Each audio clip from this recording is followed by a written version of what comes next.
गोविंद गोविंद हरि मुरारे, गोविंद गोविंद मुकुंद कृष्णा, गोविंद गोविंद रथांग पाणे, गोविंद दामोदर माधवेति। हरे कृष्णा। मेरी प्यारी सखियों, कि आपको पता है भगवान श्री कृष्ण का यह भजन हमें संपूर्ण भागवत पढ़ने का, सुनने का पुण्य फल देता है। तो आप सभी इसी भजन को गुनगुनाते हुए सुनिए। आज नित्य प्रति कार्तिक मास महात्म्य की अंतिम दिनों में सुनी जाने वाली संपूर्ण कथाएं। कार्तिक मास को संपूर्ण होने में बस कुछ ही दिन शेष हैं और तुलसी माता का विवाह देव उठनी 11 भी आने वाली है।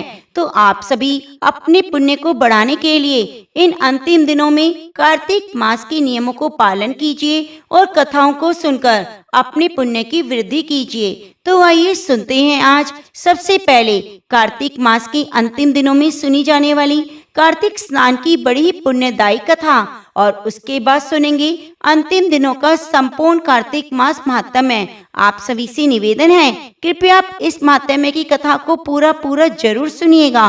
5 रतन 5 तीरथ 5 भीकम नहाई, आधे का लाई आंवला आधे की राई, राई दामोदर सांवला जिसने सृष्टि रचाई, राजा के घर उतरी पुत्री बन आई, राजा लाया ब्याह के रानी बन आई, 4 चक्कर 4 मक्कर 4 दिए की लौ। मैं तुमसे पूछूं श्री कृष्ण जी, मेरा निस्तारा कब होए, जब आएगा कार्तिक का महीना तब निस्तारा होए। एक साहूकार की बेटे की बहू थी जो बहुत सुबह उठकर कार्तिक के महीने में रोजाना गंगा जी नहाने जाया करती, पराये पुरुष का मुंह नहीं देखती। एक राजा का लड़का था, जब भी रोजाना गंगा जी नहाने जाता सोचता, मैं इतनी सुबह नहाने आता हूँ तो भी मेरे से पहले कौन नहा लेता है।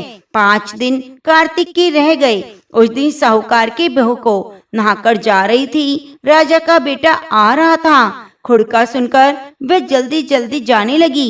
उसकी माला मोजड़ी छूट गई।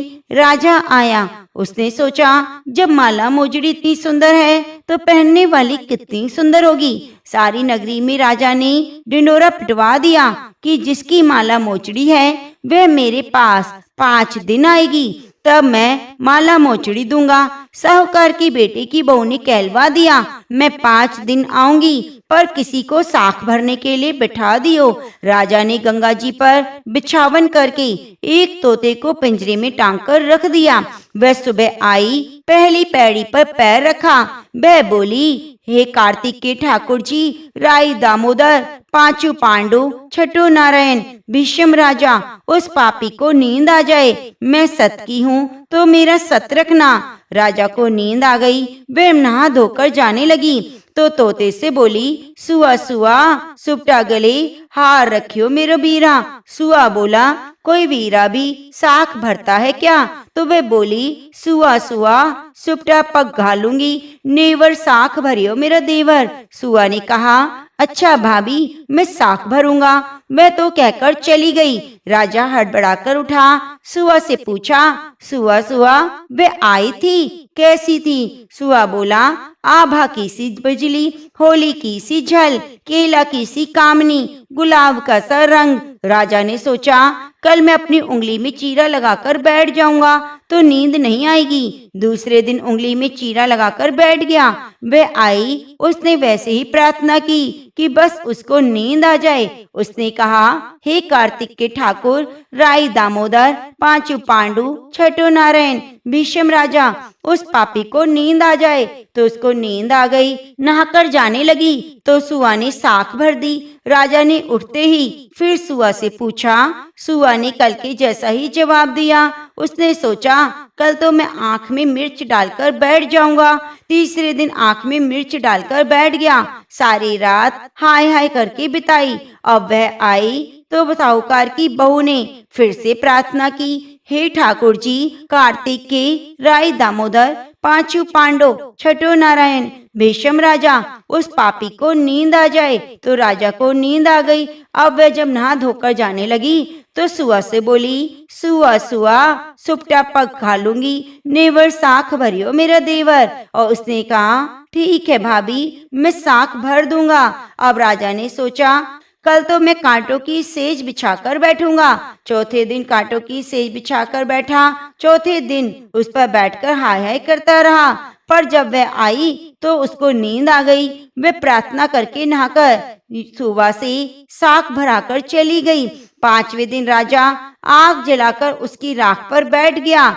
उस दिन भी उसने प्रार्थना की, हे कार्तिक के ठाकुर, राई दामोदर, पांचों पांडव, छठो नारायण, भीष्म राजा, मेरी लाज रखियो। मैं सत की हूँ तो उसे नींद आ जाए। अब वह प्रार्थना करी तो राजा को नींद आ गई। उसने सुआ से साख भरवा ली और कहा कि पापी से कह दियो मेरे 5 दिन पूरे हो गए, अब मेरी माला मोजड़ी मेरे घर भेज देगा। राजा ने उठते ही सुआ से पूछा, वह आई थी क्या? आई थी, अपनी माला मोजड़ी मंगाई है। थोड़े दिन बाद राजा के कोढ़ निकल आया। त्राही त्राही पुकारने लगा। ब्राह्मण को बुलाकर पूछा, सारे शरीर में जलन कैसे लगी है? ब्राह्मण बोला, यह कोई पतिव्रता स्त्री के पाप का घड़ा है जिससे लगी है। राजा ने पूछा, अब कैसे ठीक होगा? ब्राह्मण बोला, उसको तुम धर्म की बहन बनाओ, उसके नहाए हुए जल से नहाओगे तो तुम्हारा जलन कोढ़ ठीक हो जाएगा। राजा माला मोचड़ी लेकर उसके घर गया और साहूकार से बोला, तेरी बहू गंगा पर भूल गई थी, ये उसे दे देना और कह देना कि वह अपने नहाए हुए जल से मुझे नहला दे। साहूकार बोला, वह तो पराये पुरुष का मुंह भी नहीं देखती, तू नाली के नीचे बैठ जा, वह नहाएगी तो तेरे ऊपर पानी पड़ जाएगा। राजा नाली के नीचे बैठ गया। वह नहाया, जल गिरने से उसकी काया कंचन सी हो गई। हे पंच भिखु देवता, जिसे साहूकार की बहू का सत रखा वैसा सबका रखियो। तो प्रेम से बोलो, कार्तिक के ठाकुर की जय। अब आइए सुनते हैं कार्तिक मास महात्म्य की संपूर्ण कथा। एक समय चंद्रवंदनी कमल के समान कमल नयनी श्री सत्यभामा ने मन ही मन विचार किया कि मैं धन्य हूँ जिसके पतिदेव स्वयं त्रिलोकीनाथ भगवान मधुसूदन हैं और वह 16,108 रानियों में सबसे बढ़कर मुझसे ही प्रेम करते हैं। जिस कल्प वृक्ष की पृथ्वी पर बसने वाले प्राणी बात तक नहीं जानते, वे कल्प वृक्ष स्वयं मेरे आंगन में लगा हुआ है। ऐसा विचार कर सत्यभामा ने श्री कृष्ण भगवान से कहा, हे प्रभु, मैं आपसे बात पूछती हूँ। आशा है आप मेरे हित के लिए मेरी इन बातों का उत्तर देने की कृपा करेंगे। सत्यभामा की बातें सुनकर भगवान कृष्ण सत्यभामा का हाथ पकड़कर कल्प वृक्ष के नीचे ले गए। भगवान ने कहा, हे सत्यभामा, मैं अपनी सब रानियों में तुम्हें ही सबसे प्रिय मानता हूँ। मैंने तुम्हारे स्नेह के वश सूर्यराज इंद्र से विरोध करके यह कल्प वृक्ष स्वर्ग से लाकर तुम्हारे आंगन में लगा दिया। मैं तुम्हारे लिए न देने वाली अदय वस्तु भी दे सकता हूँ और अकथ्य न कहने वाली बात भी कह सकता हूँ। अब यदि तुम मुझसे गुप्त से गुप्त बात भी पूछोगी तो मैं तुम्हें बता दूंगा। भगवान कृष्ण की बात सुनकर सत्यभामा गदगद होकर बोली, हे स्वामी, यदि आप मुझसे प्रश्न है तो मुझे बताने की कृपा करें। मैंने पूर्व जन्म में ऐसा क्या शुभ कार्य किया जिससे मुझे आपकी अर्धांगिनी बनने का सौभाग्य मिला और आपके साथ गरुड़ पर बैठकर ब्रह्मलोक इंद्रलोक में आने जाने का अवसर मिला। हे नाथ, पूर्व जन्म में मैं कौन थी, किसकी कन्या थी, विस्तार पूर्वक बताइए। सत्यभामा की बात सुनकर भगवान कृष्ण बोले, हे सत्यभामे, तुमको समस्त वृतांत विस्तार पूर्वक सुनाता हूँ, तुम एकाग्र चित्त होकर सुनो। सतयुग के अंत में मायापुरी नगर के अत्रि कुल में देव शर्मा नामक 4 वेदों 6 शास्त्रों 18 प्राणों का ज्ञाता एक ब्राह्मण रहता था। वह भगवान सूर्य नारायण का अनन्य भक्त था। रात दिन अतिथियों की सेवा में लगा रहता। कोई संतान नहीं थी। फिर बड़ी आयु में एक कन्या हुई जिसका नाम गुणवती रखा गया। देव शर्मा ने अपने एक शिष्य का जिसका नाम चंद्र प्रकाश था उसके साथ अपनी कन्या का विवाह कर दिया। चंद्र प्रकाश अपने ससुर के पिता के समान सेवा करता। एक दिन देव शर्मा अपने दामाद को साथ लेकर लकड़ियां काटने वन में गया। वन में उन्होंने इधर उधर फिरते हुए एक महाभयानक राक्षस को देखा। उसको देखकर उन दोनों के हाथ पैर फूल गए और भागने में असमर्थ होने के कारण वे दोनों राक्षस के हाथों से मारे गए। परंतु उस क्षेत्र और अपनी भक्ति के प्रभाव के कारण वे मेरे बैकुंठ धाम में आए। जैसे मेघ द्वारा वर्षा हुआ जल सब नदियों द्वारा समुद्र में प्रवेश कर जाता है, ठीक उसी प्रकार गणेश, शिव, सूर्य, विष्णु इनमें से किसी भी देवता की भक्ति और उपासना करें वह हमको ही प्राप्त होती है। इसी से वह सूर्य भक्त हमारे दूतों के द्वारा विमान में बैठकर हमारे लोग पहुंचा दिए गए। इधर उन दोनों के मरने की खबर सुनकर गुणवती ने बहुत रुदन किया और रो रो कर कहने लगी, हे पिता, हे पतिदेव, अब मैं कैसे जीवित रह सकूंगी? मुझे किसके भरोसे छोड़कर चले गए? मेरे खान पान का प्रबंध कहाँ से होगा? हे तात, मेरा कौन ठिकाना है? इस प्रकार गुणवती विलाप करती हुई पृथ्वी पर गिर गई। जब चेतना आई तो सब सामान बेचकर अपने पति और पिता की अंत्येष्टि क्रिया की, फिर संसार से वैराग्य लेकर भक्ति में तत्पर रहने लगी। इस प्रकार करते करते ही कार्तिक मास आया। विधि विधान से कार्तिक स्नान किया, एकादशी व्रत किया। दोनों ही व्रत भगवान को अति प्रिय हैं। हे प्रिय, कार्तिक मास में तुला के सूर्य में जो प्रातःकाल स्नान, जागरण, दीप दान करते हैं उनके जन्म जन्मांतर के पातक नष्ट हो जाते हैं। जो मंदिर में प्रातःकाल झाड़ू देते हैं, भगवान का पूजन करते हैं, वे जीवन मुक्त हो जाते हैं। जो तुलसी के वन की पालना करते हैं संसार में जन्म नहीं लेते। एक दिन गुणवती जोर से पीड़ित हो गई और सहनीय पीड़ा से भी दुर्बल शरीर होते हुए वह गंगा स्नान को सहते हुए गई। स्नान करने को गंगा जी में प्रवेश करते ही मारे शीत के उसका सारा शरीर थर थर कांपने लगा और वह स्थिर होकर गिर पड़ी। उसी समय भगवान विष्णु के दूत सुंदर विमान में ले गए और विमान में बिठाकर विष्णु लोक लाए। यह सब कार्तिक के स्नान का प्रभाव था। त्रेता युग के बाद द्वापर युग आया तो पृथ्वी पर कंस जैसे दैत्यों ने उत्पात किया। उस समय ब्रह्मा आदि सभी देवताओं द्वारा प्रार्थना किए जाने पर पृथ्वी का भार उतारने मैंने कृष्ण अवतार लिया। उस समय जितने भी हमारे विष्णु गण थे वे मेरे साथ यादवों के रूप में ग्वाल बाल होकर पृथ्वी पर अवतरे। देव शर्मा जो तुम्हारा पिता था वह भी पृथ्वी पर अवतरित हुआ। इस जन्म में देव शर्मा का नाम शत्राजित हुआ और चंद्र प्रकाश पृथ्वी पर जन्म धारण करके जन्म में अक्रूर जी हुए। तुम उस जन्म में गुणवती थी, अब तुम पृथ्वी पर जन्म धारण कर सत्यभामा हुई। कार्तिक के व्रत के प्रभाव से तुम हमारी प्रिय हुई। तुमने आज जन्म तुलसी के वृक्ष को सींचकर उसका पालन किया, इसी से तुम्हारे आंगन में कल्प वृक्ष है। और कार्तिक मास में जो तुमने दीप दान किया उसी से तुम्हारे घर में लक्ष्मी का प्रकाश है। कार्तिक मास में व्रत आदि करके तुमने काया को जो कष्ट दिया उसी से तुम मेरी अर्धांगिनी बनी। जो कोई कार्तिक मास में व्रत करता है वह मुझे तुम्हारे समान प्रिय है। हे प्रिय, अन्य दूसरे जाप, ताप, यज्ञ, दान आदि कार्तिक मास के 16वें भाग के बराबर भी नहीं। आगे एक दिन देव ऋषि नारद जी ने वेद व्यास जी से पूछा, हे व्यास जी, ब्रह्मचारी, गृहस्थ, वानप्रस्थी, सन्यासी इन चारों आश्रमों में गृहस्थ आश्रम ही क्यों सर्वश्रेष्ठ है, इस बारे में बताइए। तब व्यास जी ने कहा, हे नारद, जैसे समस्त नदियां समुद्र में जाकर आश्रय पाती हैं, सभी जीव माता का आश्रय पाकर जीवित रहते हैं, वैसे भिक्षुक, ब्रह्मचारी, सन्यासी, विद्यार्थी, गुरु पूजक ये सभी जीविका रहित होने पर भी गृहस्थों को ही आश्रय पाते हैं। तुम ध्यान पूर्वक सुनो। प्राचीन काल में उतानपाद राजा का उत्तम नाम का पुत्र अत्यंत बलवान, मदिरा पीने वाला था। राजा रानी दोनों स्नेह पूर्वक रहते। एक दिन राजा ने वैश्य का नृत्य देखते हुए मदिरा पान किया और साथ ही अपनी स्त्री से भी मदिरा पीने का आग्रह किया, परंतु रानी ने उसका कहना नहीं माना। तब राजा ने क्रोधित होकर अपने सेवकों को निर्जन वन में रानी को छोड़कर आने की आज्ञा दी। अनुचरों ने राजा की आज्ञा का पालन किया। इसके बाद राजा ने दूसरा विवाह नहीं किया।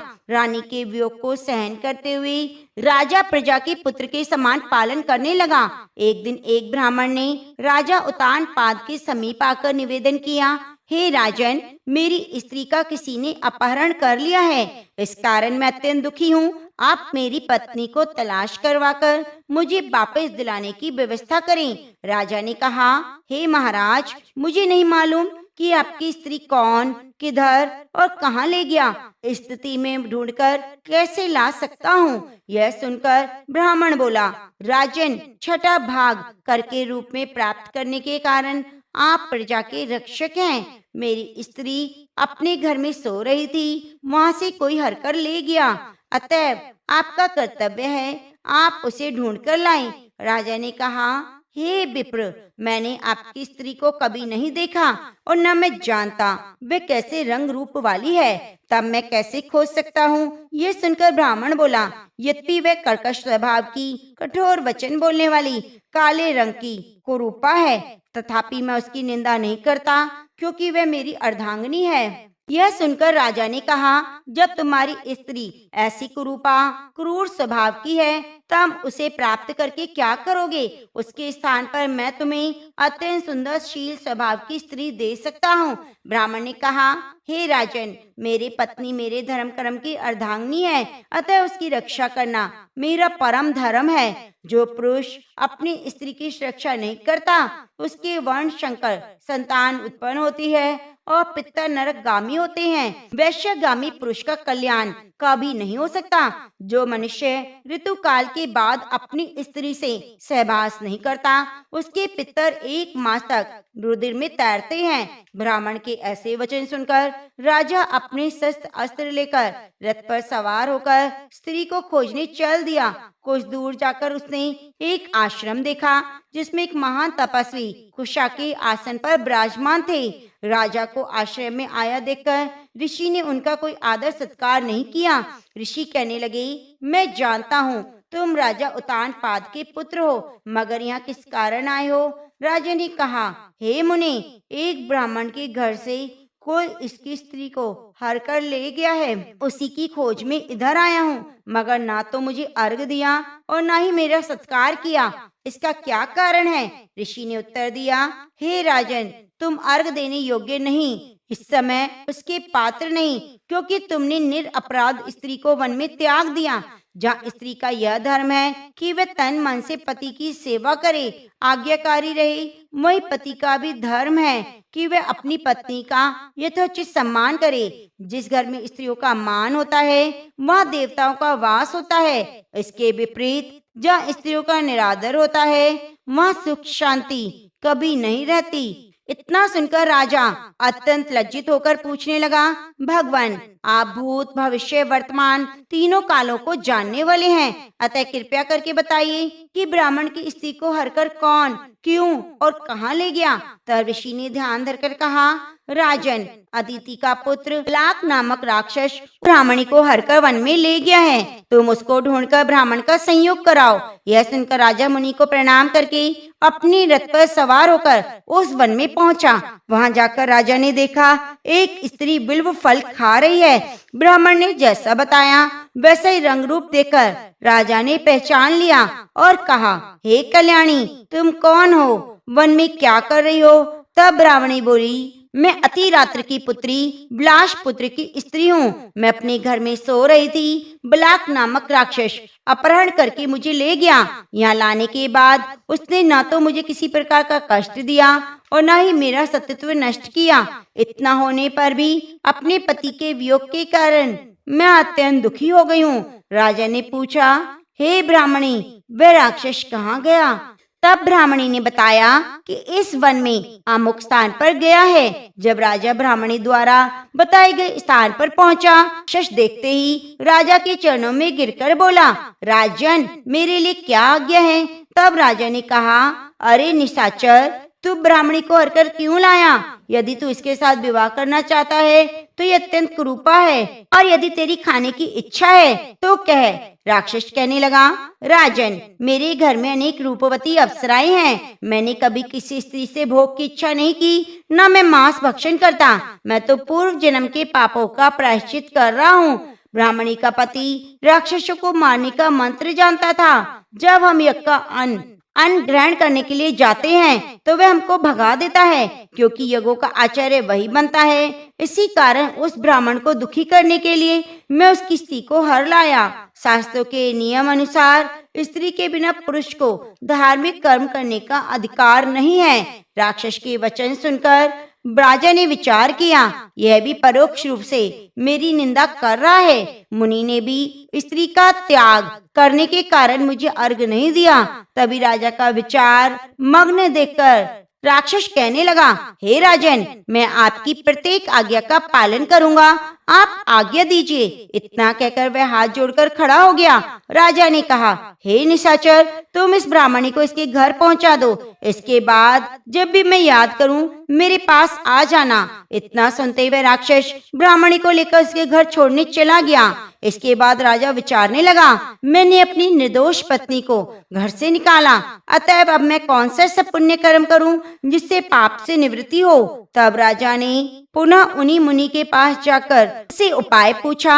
मुनि ने कहा, हे राजन, पुरुष के लिए स्त्री धर्म, अर्थ, काम और मोक्ष सभी कुछ देने वाली है। इतना ही नहीं, स्त्री के बिना इस लोक और परलोक कहीं पर भी सुख की प्राप्ति नहीं हो सकती। स्त्री चाहे कैसी कुरूपा, मूर्ख, दरिद्री, खोटे स्वभाव वाली क्यों ना हो, पुरुष को भी उसका सम्मान करना चाहिए। तत्पश्चात राजा ने कहा, हे मुनि, मैंने अपनी निर्दोष पतिव्रता स्त्री को त्याग दिया, अतः मैं क्या करूं? मुनि ने कहा, हे राजन, तुम्हारी स्त्री को अकेले वन में घूमते हुए देखकर शतपात नामक नाग उसे पाताल लोक ले गया है। उस नाग की नंदा नाम की कन्या है जिसने उसको घर में छिपा रखा है। यह सुनकर राजा वहां से अपने घर आया तो ब्राह्मण की स्त्री सहित देखकर घर में अत्यंत प्रसन्न हुआ। इसके बाद राजा ने जो ही बलाक राक्षस को याद किया वे तुरंत आया। तब राजा ने उसे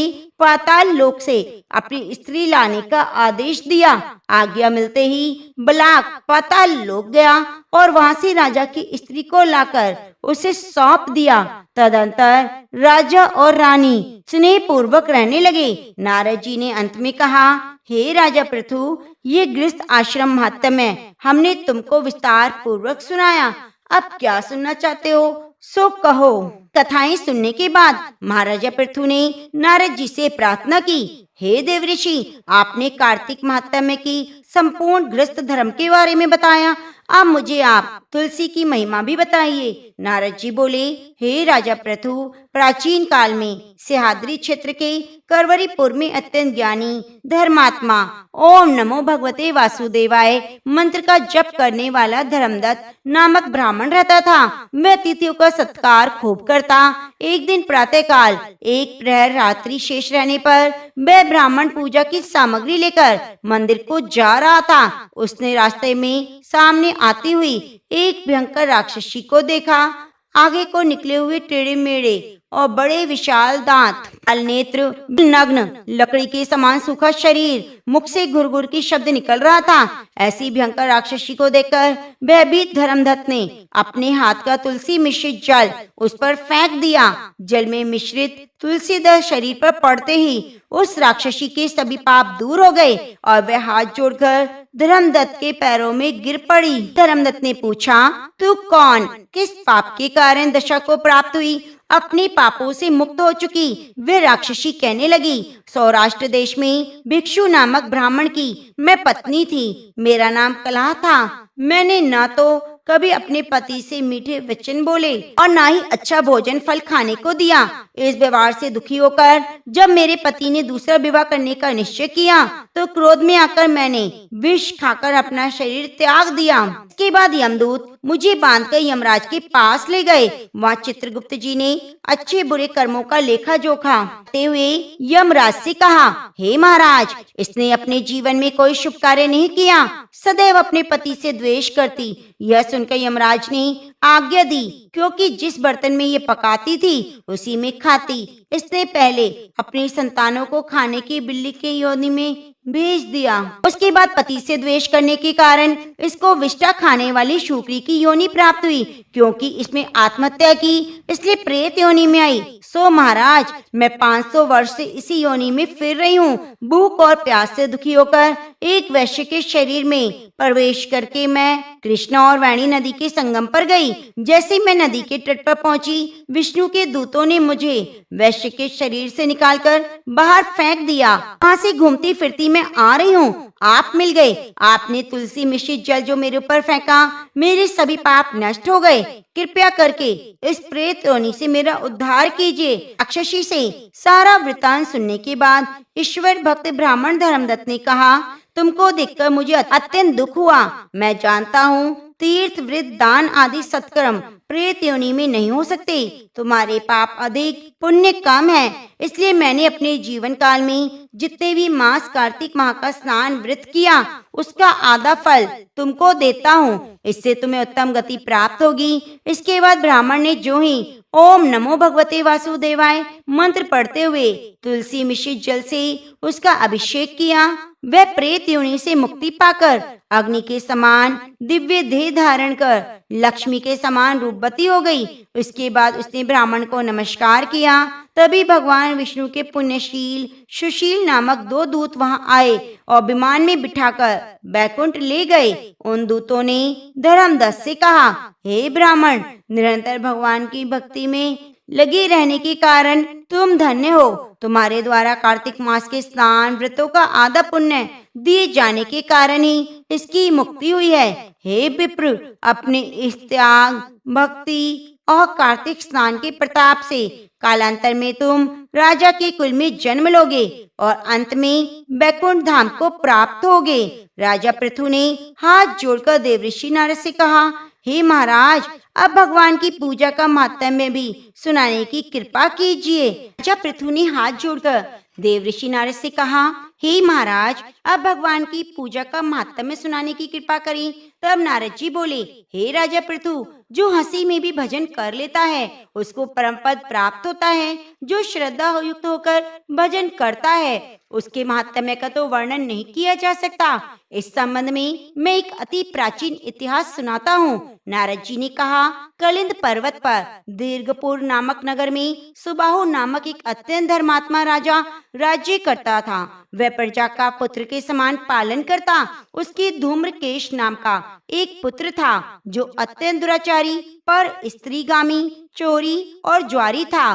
पुत्र के दुराचरणों को देखकर राजा सुबाहु ने उसे अनेक बार ताड़नाएं दी, परंतु वह किसी प्रकार नहीं माना। एक दिन खेलते हुए उसकी गेंद छोटी रानी के महल में जा गिरी। जब वह गेंद लेने महल में गया तो उसकी विमाता छोटी रानी उस पर मोहित हो गई और उन दोनों ने कामांध होकर भोग विलास किया। जब राजा को इस बात का पता चला तो राजा ने धूम्रकेश को प्राण दंड तो नहीं दिया, परंतु राज्य से निकाल दिया। अब राजकुमार वन में रहकर प्रतिदिन मांस मदिरा खाता पीता और रात्रि को वैश्यों के यहाँ निवास करता। चोरी आदि करके जो भी वह धन प्राप्त करता वह सब वैश्यों को दे देता।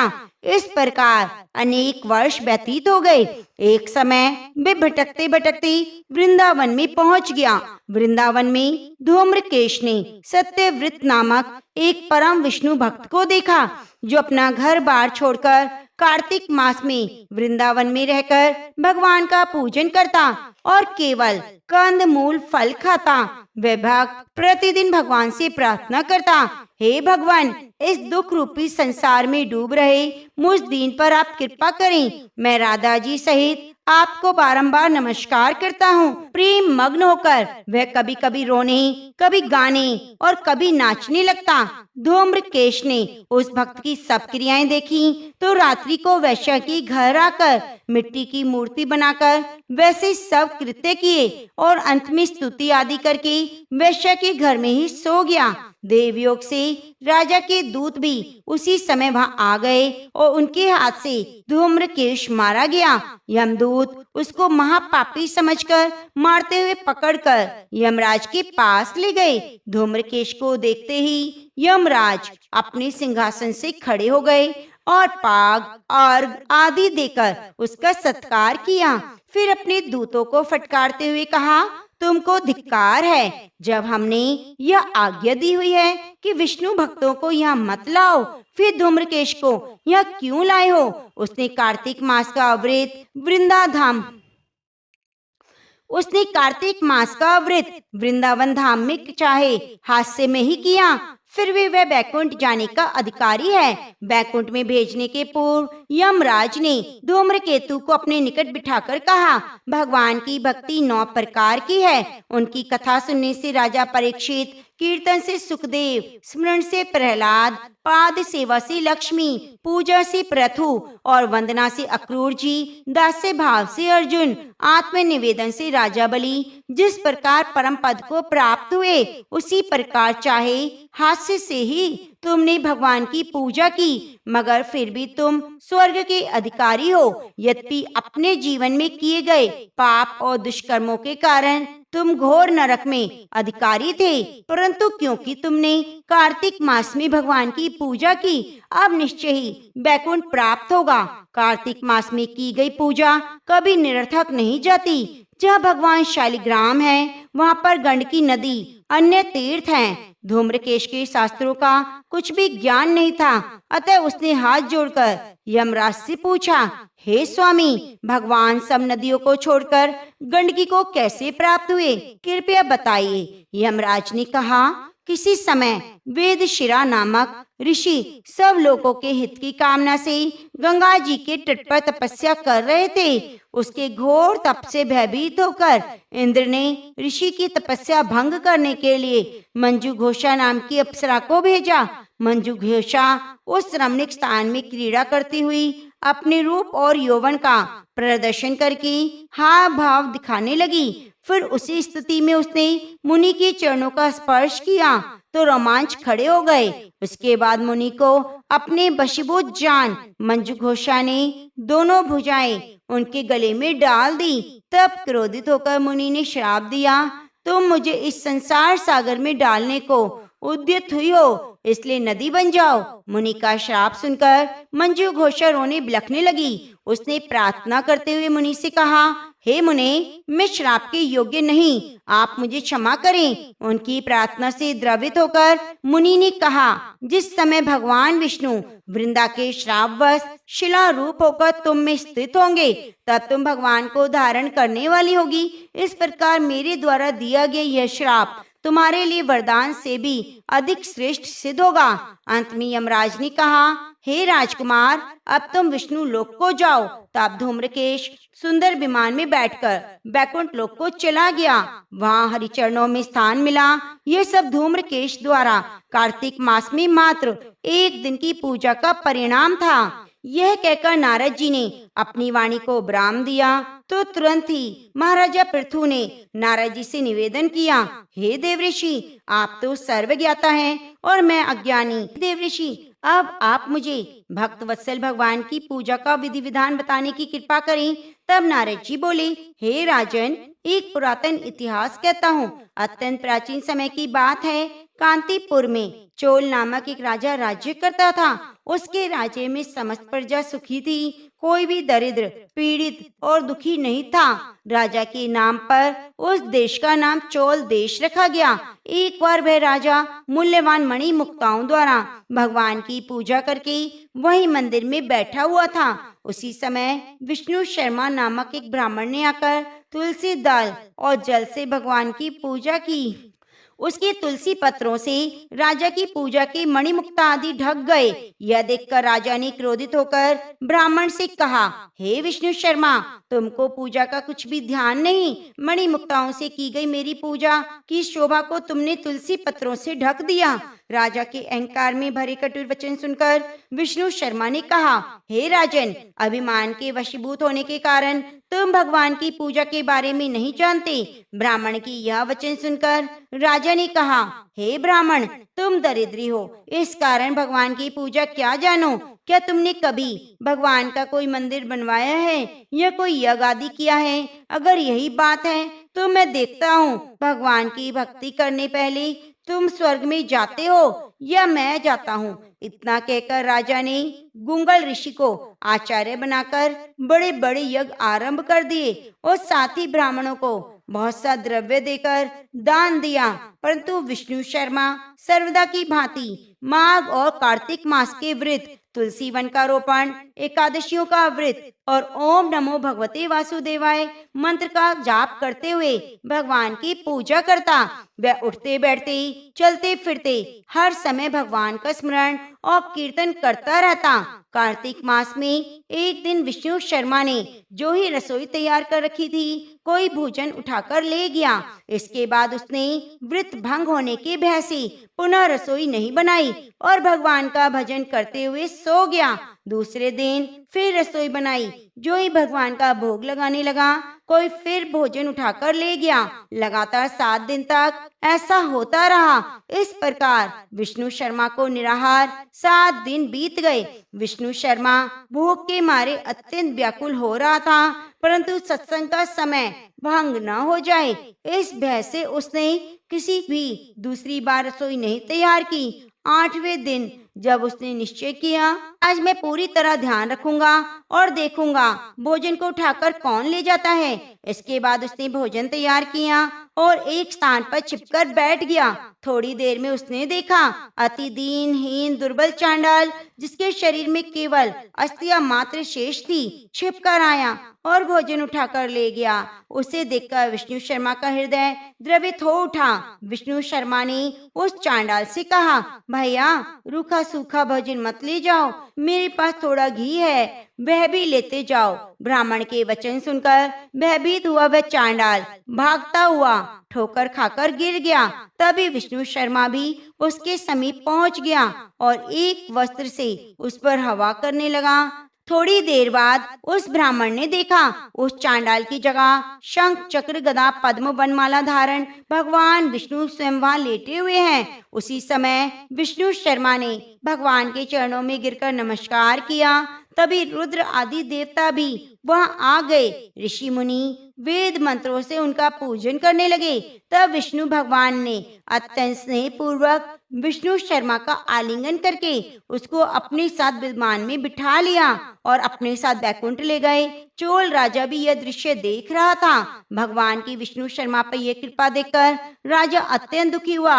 उसने आचार्य गुंगल ऋषि को बुलाकर कहा, ये सब क्या हो रहा है, जिसके द्वेष के कारण मैंने इतने यज्ञ दान पुण्य किए, वे वैकुंठ जा रहा है और मैं यहीं पर उपेक्षित खड़ा हूँ। क्या मेरे यज्ञ दान सब निष्फल हो गए? इससे यही सिद्ध होता है कि भगवान यज्ञ में नहीं केवल भक्ति से प्रसन्न होते हैं। आजीवन ब्रह्मचारी रहने के कारण राजा की कोई संतान भी नहीं थी, अतएव अपना संपूर्ण राजपाट धन संपत्ति आदि अपने भांजे को सौंपकर भगवान मुझे स्थिर भक्ति प्रदान करें। ऐसा कहते हुए राजा यज्ञ कुंड में कूद गया। यह दृश्य देखकर गुंगल ऋषि ने क्रोध में आकर अपनी शिखा उखाड़ ली और तभी से अभी तक चोल देश में भांजा ही मामा का उत्तराधिकारी होता है और गुंगल गोत्र के ब्राह्मण आज भी शिखा और चोटी नहीं रखते। चोल राजा के अग्निकुंड में कूदते ही भगवान ने प्रकट होकर अग्नि कुंड में ही आलिंगन किया और उसे अपने लोक में ले गए। बैकुंठ में चील नाम देकर अपना द्वारपाल बना लिया और इस प्रकार वे दोनों हर समय श्री हरि के निकट रहने लगे। तो प्रेम से बोलिए कार्तिक मास महात्म्य की जय। अब आइए सुनते हैं तुलसी माता की कथा। उसके बाद सुनेंगे शालिग्राम भगवान की कथा और आरती। ब्रह्मा जी कहते हैं, जो भक्त कार्तिक महीने में ब्रह्म मुहूर्त में उठकर स्नान कर पवित्र हो, तुलसी दल से भगवान दामोदर की पूजा करता है, उसे मोक्ष की प्राप्ति होती है। तुलसी द्वारा भगवान की पूजा करने से पाप का नाश होता है, पुण्य की वृद्धि होती है। प्राचीन काल में भक्त विष्णुदास ने भक्ति पूर्वक तुलसी से भगवान का पूजन किया और शीघ्र ही मोक्ष को प्राप्त कर लिया।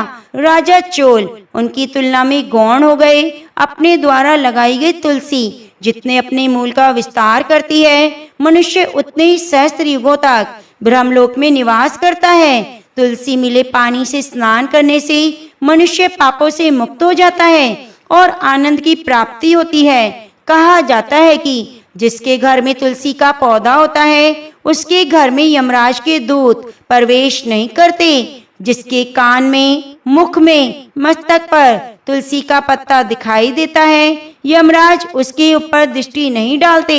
जहाँ तुलसी के वृक्ष की छाया हो, वहीं पर पितरों के लिए श्राद्ध करना उत्तम रहता है। प्राचीन काल की बात है, सुमेधा और हरिमेदा नाम के 2 ब्राह्मण थे। उन्होंने जाते जाते एक दुर्गम वन में एक स्थान पर तुलसी दल देखा। तुलसी का महान वन देखकर मेधा ने भक्ति पूर्वक उसकी परिक्रमा कर प्रणाम किया। यह देख हरिमेधा ने सुमेधा से पूछा, तुमने अन्य सभी देवी देवता तीर्थों व्रतों के रहते हुए तुलसी दल को प्रणाम क्यों किया?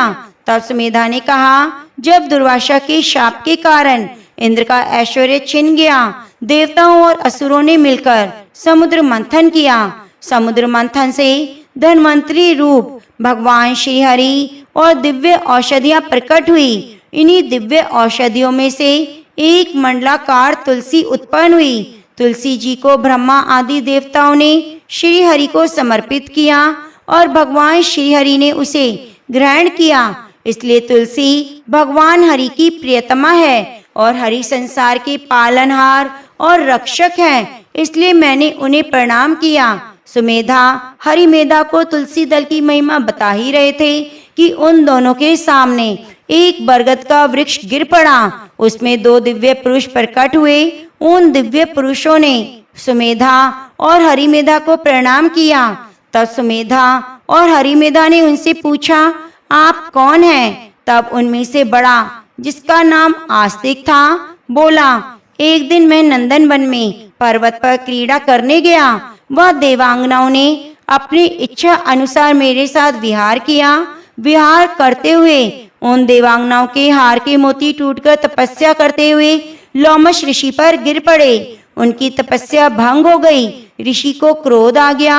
उन्होंने सोचा कि स्त्रियां तो परतंत्र होती हैं, अतः उनका अपराध नहीं, अपराधी तो नास्तिक है, वह भी शाप के योग्य है। ऐसा सोचकर उन्होंने मुझे शाप दिया, तू ब्रह्म राक्षस होकर बरगद के वृक्ष पर निवास कर। यह सुनकर मैंने शाप से मुक्त होने के लिए उनसे बहुत प्रार्थना की, उन्हें प्रसन्न किया। उन्होंने शाप से मुक्ति की विधि सुनिश्चित कर दी कि जब तू किसी ब्राह्मण के मुख से तुलसी दल की महिमा सुनेगा तो उसी क्षण तुझे मोक्ष की प्राप्ति होगी। तब से मैं शाप से ग्रस्त हो मोक्ष की मुक्ति के लिए चिरकाल से इस बरगद के वृक्ष पर निवास करता हूँ। आज आपसे तुलसी दल की महिमा सुनकर मुझे शाप से मुक्ति मिल गई। उसके बाद वे दोनों ब्राह्मण आपस में तुलसी जी की महिमा का गुणगान करते हुए तीर्थ यात्रा को चल दिए। इसलिए कार्तिक मास में भगवान विष्णु को प्रसन्न करने के लिए तुलसी जी की पूजा अवश्य करनी चाहिए। तो प्रेम से बोलिए तुलसी महारानी की जय। अलीग्राम सुनो बिनती मोरी, यह वरदान दया कर पाऊं। प्रातः समय उठी मज्जन करके प्रेम सहित स्नान कराऊं। चंदन धूप दीप तुलसी दल वर्ण वर्ण के पुष्प चढ़ाऊं। तुम्हारी सामने नृत्य करूं, नित प्रभु घंटा शंख मृदंग बजाऊं। चरण धोए चरणामृत लेकर कुटुंब सहित बैकुंठ सधाऊं। जो कुछ रूखा सूखा घर में भोग लगा कर भोजन पाऊं। मन क्रम वचन से पाप किए जो परिक्रमा के साथ बहाऊं। ऐसी कृपा करो मुझ पर जम के द्वारे जाने न पाऊं। माधो दास की विनती यही हरिदासन के दास कहाऊं। सालिग्राम सुनो बिनती मोरी, यह वरदान दया कर पाऊं।